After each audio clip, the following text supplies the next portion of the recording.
நாளைக்கான பிரமல பார்த்தீங்கன்னா நிலா கிட்ட ராகவ பேசினதை நினைச்சு பார்த்துட்டு சோழன் பயங்கரமா டென்ஷன் ஆகிறாங்க. எவ்வளவு தைரியம் இருந்தா நம்மளுடைய பொண்டாடிக்கிட்டே இது மாதிரி பேசியிருப்பா அப்படின்னு சொல்லிட்டு ரொம்பவே கோவமா ராகவோடைய வீட்டுக்கு போறாங்க.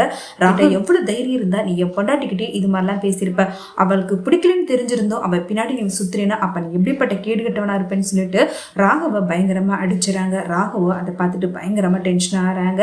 ஏன் மேலே கை வச்சுல, கண்டிப்பா நான் ஒன்னும் சும்மா விட மாட்டேன், இடிச்சு வச்சுக்கோ, கண்டிப்பா நிலாவை நான் தான் கல்யாணம் பண்ணுவேன், நிலா எனக்கு தான் பொண்டாட்டி, உங்கள்கிட்ட இருந்து நான் பிரிச்சே ஆகுவேன், உங்களுக்கான டிவோர்ஸ் நான் கிடைக்க வைப்பேன் அப்படின்னு சொல்லிட்டு ராகவ ஒரு பக்கம் சமாளி விடுறாங்க. சோழன் உன்னால முடிஞ்சா நீ பார்த்துக்கோ, நிலா எப்பவும் என்னை விட்டு பிரிய மாட்டா, அவ மனசுலயும் நான் தான் இருக்கேன், என் மனசுலயும் அவ தான் இருக்கா, உன்னால ஒண்ணுமே பண்ண முடியாது, உன்னால முடிஞ்சது நீ பார்த்துக்கோ அப்படின்னு சொல்லிட்டு சோழன் ரொம்பவே கோவமா வீட்டுக்கு வந்துடுறாங்க.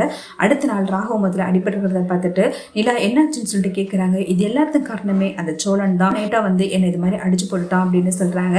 இதை கேட்டு நிலா பயங்கரமா டென்ஷன் ஆகி ரொம்பவே கோவமா சோழன் கிட்ட, நீங்க எதுக்காக அந்த ராகவ போய் பார்த்தீங்க, எதா இருந்தாலும் நான் பேசிக்க போறேன், நீங்க எதுக்காக போயிட்டு ராகவ அடிச்சீங்க அப்படின்னு சொல்றாங்க. வந்துட்டு உங்களை பத்தி அவன் தப்பா நினைக்கும் போது நான் எப்படிங்க சும்மா இருக்க முடியும், இப்ப கூட அதை நினைச்சா எனக்கு பயங்கரமா டென்ஷன் ஆகுது, பயங்கரமா கோவப்படுறாங்க.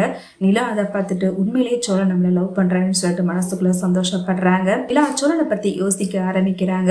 நிலா சோழன் நினைச்சு பயங்கரமா சந்தோஷப்படுறாங்க. சோழனுக்கு நம்ம மேல பொசசிவ் அதிகமா இருக்கு, அதனாலதான் பேசின கூட அவரால் ஏத்துக்க முடியும்னு சொல்லிட்டு ஒரு பக்கம் நிலா சோழன் தன்னை இப்படிலாம் பார்த்துக்கிட்டான்னு நினைச்சு பயங்கரமா நினைச்சு சந்தோஷப்படுறாங்க. காலையில லாயர் நிலாவுக்கு கால் பண்றாங்க. நிலாவை கோர்ட்டுக்கு வர வைக்கிறாங்க.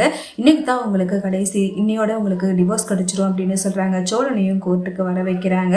கோர்ட்ல ரெண்டு பேருக்கும் பிரியறதுல விருப்பமானு சொல்லிட்டு முடிவு கேட்கிறாங்க. சோழனும் இவங்க ஆசைப்படி அது நடக்கட்டும் அப்படின்னு சொல்றாங்க. நிலா அதை கேட்டு பயங்கரமா ஷாக் ஆறாங்க. நிலா ஒரு நிமிஷம் கண்ணு மூடி யோசிச்சு பாக்குறாங்க. சோழனை விட்டு பிரிய முடியாம பிரியக்கூடாதுன்னு சொல்லிட்டு மனசு அவங்களுக்கு தவிக்க ஆரம்பிக்கிறது. ஒரு பக்கம் ஜட்ஜு முடிவை சொல்ல போறாங்க. அப்ப நிலா பயங்கரமா கத்துறாங்க.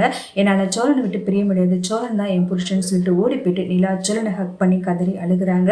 சோழனை அதை பார்த்துட்டு பயங்கரமா சந்தோஷப்படுறாங்க. விஷயத்துக்கு ஆதாங்க இவ்வளவு நாளும் காத்துக்கிட்டு இருந்தேன், கண்டிப்பா நீங்க என்னை விட்டு பிரிய மாட்டீங்க எனக்கு தெரியும் அப்படின்னு சொல்லிட்டு சோழன் பயங்கரமா சந்தோஷப்படுறாங்க. அப்ப ராகு அந்த இடத்துக்கு வந்திருக்காங்க. ராகு அதை பார்த்துட்டு பயங்கரமா ஷாக் ஆகிறாங்க.